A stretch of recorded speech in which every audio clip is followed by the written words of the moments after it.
May mga babae na parang puzzle. Habang mas sinusubukan mong intindihin, lalo silang nagiging mahirap basahin. At minsan, habang mas hinahabol mo, mas lalo silang lumalayo. Pero eto ang totoo. Sa mundo ng attraction, hindi palaging tungkol sa kung gaano ka ka-sincere o gaano ka ka-sweet. Madalas, tungkol ito sa psychological tension, yung larong hindi mo alam na nilalaro mo na pala. Ito ang tinatawag na push and pull game. Hindi ito tungkol sa panloloko, hindi rin ito pagiging manipulative. Ito ay sining ng balanseng control, yung marunong kang lumapit sa tamang oras, pero marunong ka ring lumayo bago ka pa maging predictable. Sa bawat relasyon, may enerhiya na dumadaloy. Kapag sobra kang available, nawawala ang thrill. Kapag sobrang distant ka naman, nawawala ang connection. Ang push and pull ay ang gitnang linya sa pagitan ng dalawang yan. Ito ang paraan para manatiling mysterious pero connected, kalmado pero nakakaapekto. Kung gusto mong malaman kung paano gumagana ang dynamic na to at paano mo magagamit ng hindi halatang nilalaro mo siya, huminga ka muna ng malalim dahil pag-uusapan natin ang art ng attraction na hindi sinasabi pero ramdam. Umpisahan na natin. Game 1. The Art of Controlled Attention. Lahat ng babae gustong maramdaman na espesyal sila. Pero ang tanong, kailan mo ibibigay yung attention mo? Dahil kung lagi kang available, mabilis kang nagiging background noise. Ang unang game sa push and pull ay The Art of Controlled Attention. Ang sikreto dito ay hindi kung gaano kadalas mong bigyan ng pansin ang babae, kundi kung gaano ka unpredictable sa pagbibigay nito. Halimbawa, minsan active ka sa chat, engaging, nakakatawa tapos bigla kang magiging kalmado, maikli sumagot, o minsan hindi agad nagre-reply. Hindi dahil nagtatampo ka, kundi dahil gusto mong ibalik yung emotional balance. Kapag consistent ka masyado, nagiging boring ka. Pero kapag marunong kang mag-step back, kahit kailan mo gusto, doon lumalabas yung mysterious energy na nakaka-addict. Ito yung tinatawag na emotional rhythm. Parang sayaw, minsan ikaw ang lumalapit, minsan ikaw ang lumalayo. At ito ang malupit, bro. Habang ginagawa mo to, nagsisimula siyang magtanong sa sarili niya, may ginawa ba akong mali? Bakit parang iba siya ngayon? May iba na kaya siyang kausap? Hindi mo kailangang sabihin kahit ano. Ang hindi mo ginagawa, yun mismo ang naglalaro sa isip niya. Ngayon, hindi ito para manipulahin siya. Ito ay para turuan siyang respetuhin ang presensya mo. Dahil ang atensyon mo, dapat pinaghihirapan, hindi basta nakukuha. Game 2, The Power of Detachment.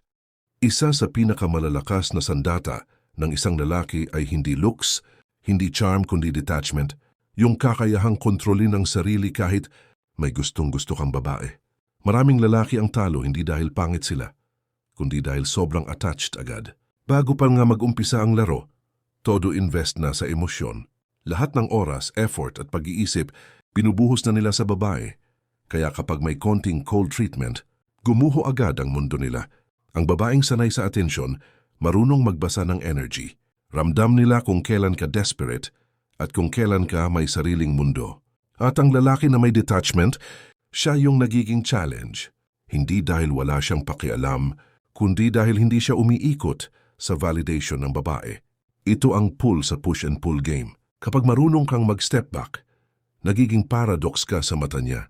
Nandyan ka, pero parang hindi niya hawak. At ang bagay na hindi niya kontrolado, yun ang gustong-gusto niyang kontrolin. Ang detachment ay hindi pagtakas, bro. Ito ay disiplina. Ito yung pananatiling kalmado kahit hindi mo alam kung anong nasa isip niya. Ito yung marunong kang maghintay, hindi dahil nagmamatigas ka, kundi dahil alam mong ang totoong attraction ay lumalakas sa silence at space. May lalim to. Kapag masyado kang eager, pinapakita mong takot kang mawala siya.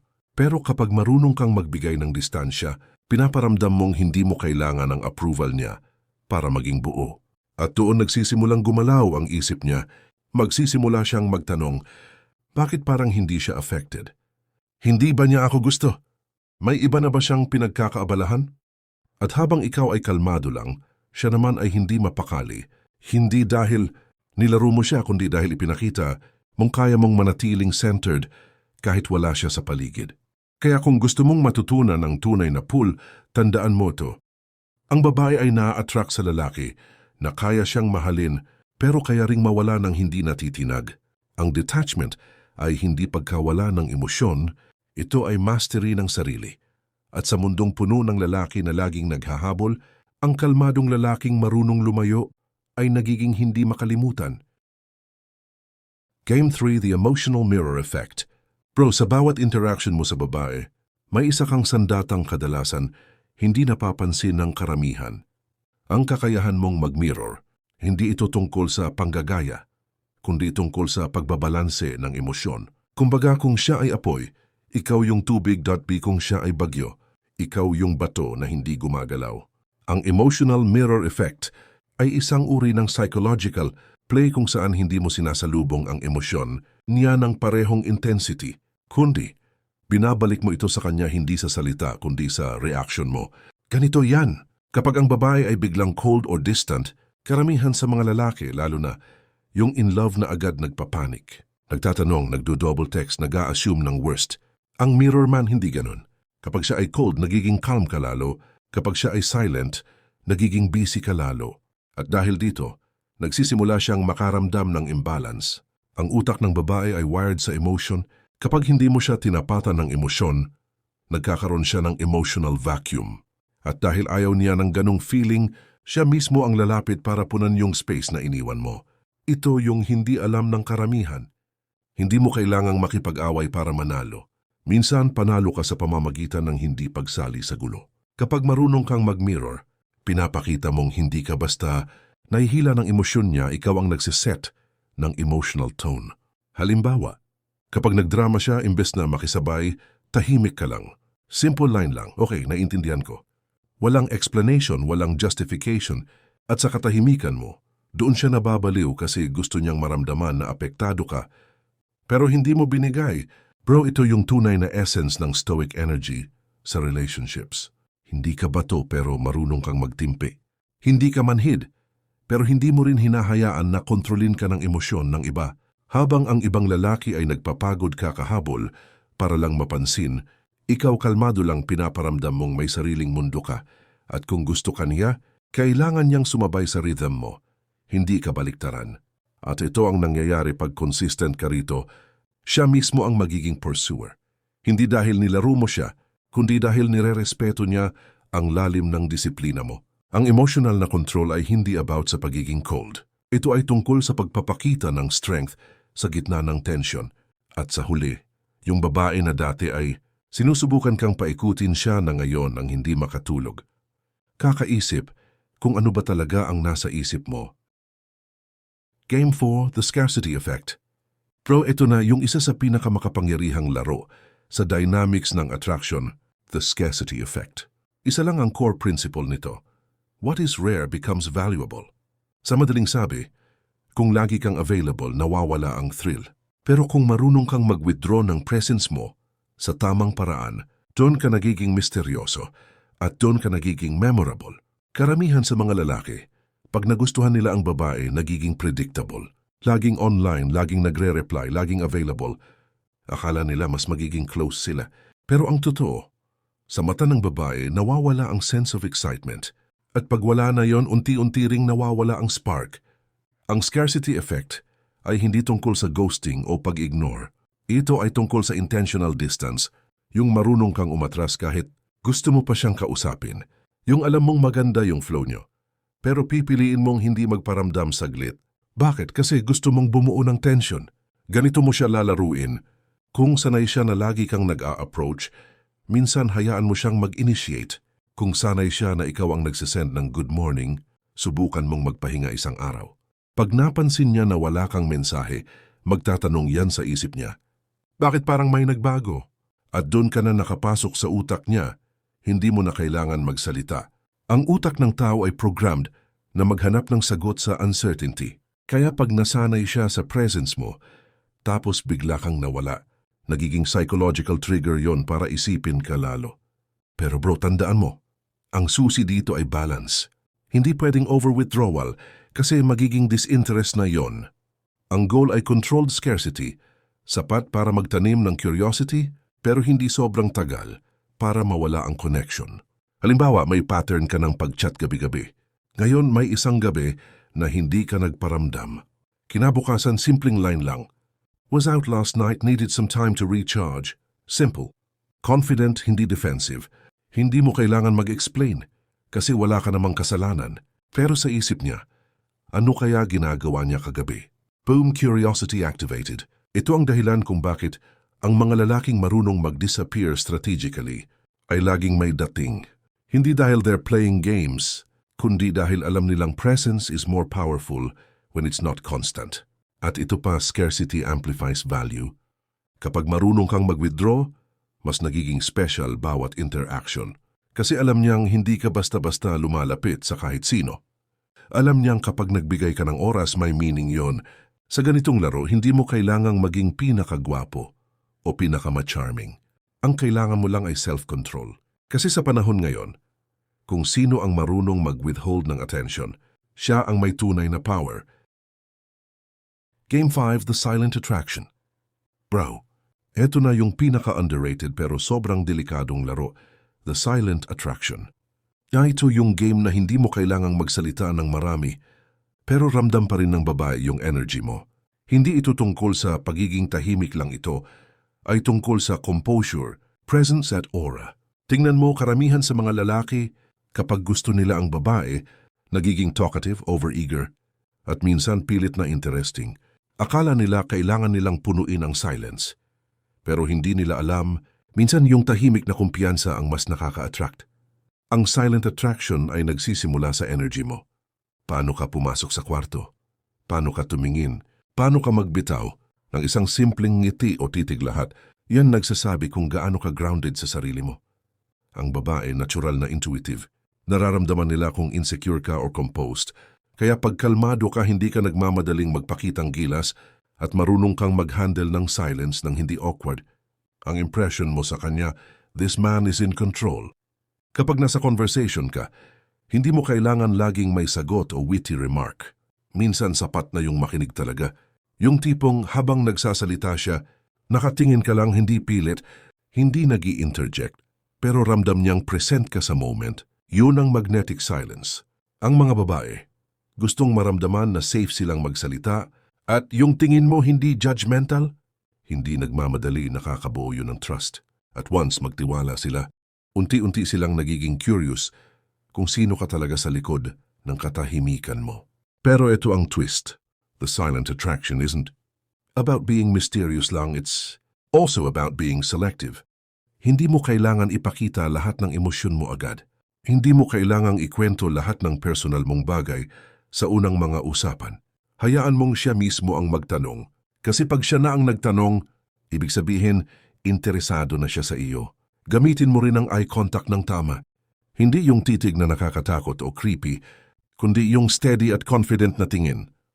Yung tipong saglit lang pero may lalim.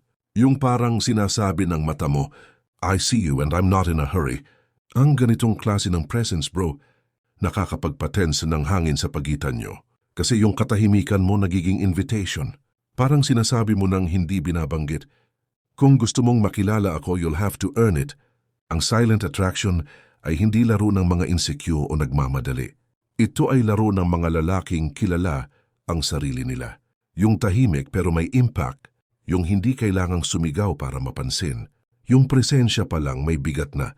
At tandaan mo, bro, kapag dumating sa punto na hindi mo na kailangang maghabol, kapag kaya mong manatiling kalmado sa harap ng babae na gusto mo, kapag hindi mo na kailangan ng validation, yun ang tunay na alpha move. Ang mga babae ay na-attract hindi sa mga lalaking maraming sinasabi, kundi sa mga lalaking may lalim kahit walang salita. Yan ang essence ng silent attraction.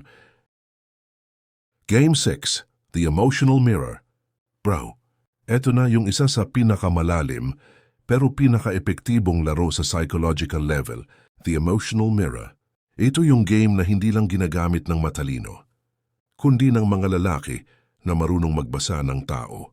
Sa simpleng salita, ito yung art ng pag-reflect ng emosyon ng babae pabalik sa kanya hanggang sa dumating sa punto na maramdaman niyang bakit parang siya lang ang nakakaintindi sa akin. Tandaan mo, bro, ang babae, mas emotional kaysa logical. Kapag gusto mo siyang i-connect sa'yo, sa mas malalim na paraan, hindi sapat na witty ka, funny ka o pogi ka. Kailangan mong matrigger yung emotional familiarity niya. Kailangan niyang maramdaman na safe siya kapag kasama ka at sabay parang may kakaibang connection kayong hindi niya maipaliwanag. At paano mo gagawin yon? Sa pamamagitan ng mirroring. Step 1, match her emotional energy. Kung masayahin siya, sabayan mo pero hindi mo kailangang sumobra. Kung tahimik siya, dahan-dahan mo rin ibaba energy mo para mag-sync kayo. Ang tawag dito, subtle mirroring.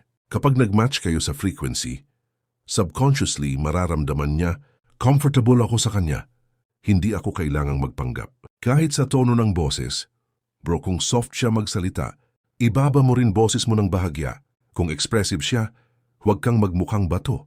Konting smile, konting tawa, pero huwag overacting. Pag ginawa mo yan ng natural, unti-unti niyang mararamdaman na aligned kayo. Step 2, validate her emotions, not just her words. Karamihan ng lalaki, kapag may sinasabi ang babae, agad nag-a-advise. Pero sa emotional mirror, hindi ganon. Dito, hindi mo kailangang mag-solve, kailangan mo lang maramdaman kung ano nararamdaman niya at ipakita na naiintindihan mo. Halimbawa, sabihin niya, nakakainis kasi parang hindi ako pinapansin sa trabaho. Karaniwan na reply ng lalaki, baka busy lang sila. Pero ang emotional mirror na sagot ay, siguro nakaka-frustrate, no. Lalo na kapag gusto mong ma-appreciate yung effort mo. Boom, sa isang linya pa lang, ramdam niyang connected ka emotionally. Hindi mo siya kinokontra, hindi mo siya sinusulsulan, pero pinaparamdam mong naririnig mo siya. At bro, yan ang pinakamalakas na aphrodisiac sa isang babae, yung maramdaman niyang nauunawaan siya. Yan bro, ang pinaka-powerful na face ng emotional mirror. Kapag umabot ka sa point na kahit wala ka, nararamdaman pa rin niya yung energy mo. Ibig sabihin, na-implant mo na ang presence mo sa isip niya. Ang babaeng nagmahal ng lalaking marunong gumamit ng emotional mirror ay hindi lang nagiging attached, nagiging dependent emotionally. Kasi hindi niya mahanap sa iba yung pakiramdam ng being understood. At tandaan mo, kapag naramdaman niyang ikaw lang nakakakita sa kanya ng ganun kalalim, mahirap ka na niyang pakawalan. Kung nakarating ka sa part na to bro, ibig sabihin interesado ka talaga sa mas malalim na laro ng isip at emosyon. At tandaan mo ang mga teknik na to, hindi lang para paikutin ang babae. Ang tunay na layunin nito ay maunawaan mo kung paano gumagana ang attraction sa mas mature na level. Kasi sa dulo, hindi ito tungkol sa pagiging manipulative. Ito ay tungkol sa control hindi sa babae, kundi sa sarili mo. Ang lalaki na marunong magtimpi, marunong magbasa at marunong mag-withdraw, yun ang lalaking hindi kailanman pinaglalaruan. Yun din ang lalaking pinakagusto ng babae. Kaya kung gusto mong mas maintindihan pa ang nature ng attraction, power, at stoic mindset na magpapaiba sa iyo sa karamihan ng lalaki. Kasi dito, hindi lang tayo nag-uusap tungkol sa love advice. Dito, pinag-aaralan natin kung paano maging kalma, misteryoso, at marangal kahit sa gitna ng laro. Kaya bro, kung may natutunan ka dito, i-like mo tong video. At huwag mong kalimutang mag-subscribe. At huwag kalimutang i-share sa tropa mo. Dahil sa susunod, pag-uusapan naman natin kung paano mo mapapanatiling addicted ang babae sa'yo kahit hindi mo siya hinahabol. See you sa next video bro. Manatiling matatag, kalmado at marunong magpigil. Yan ang tunay na lalaki na hindi kailanman mawawala sa laro.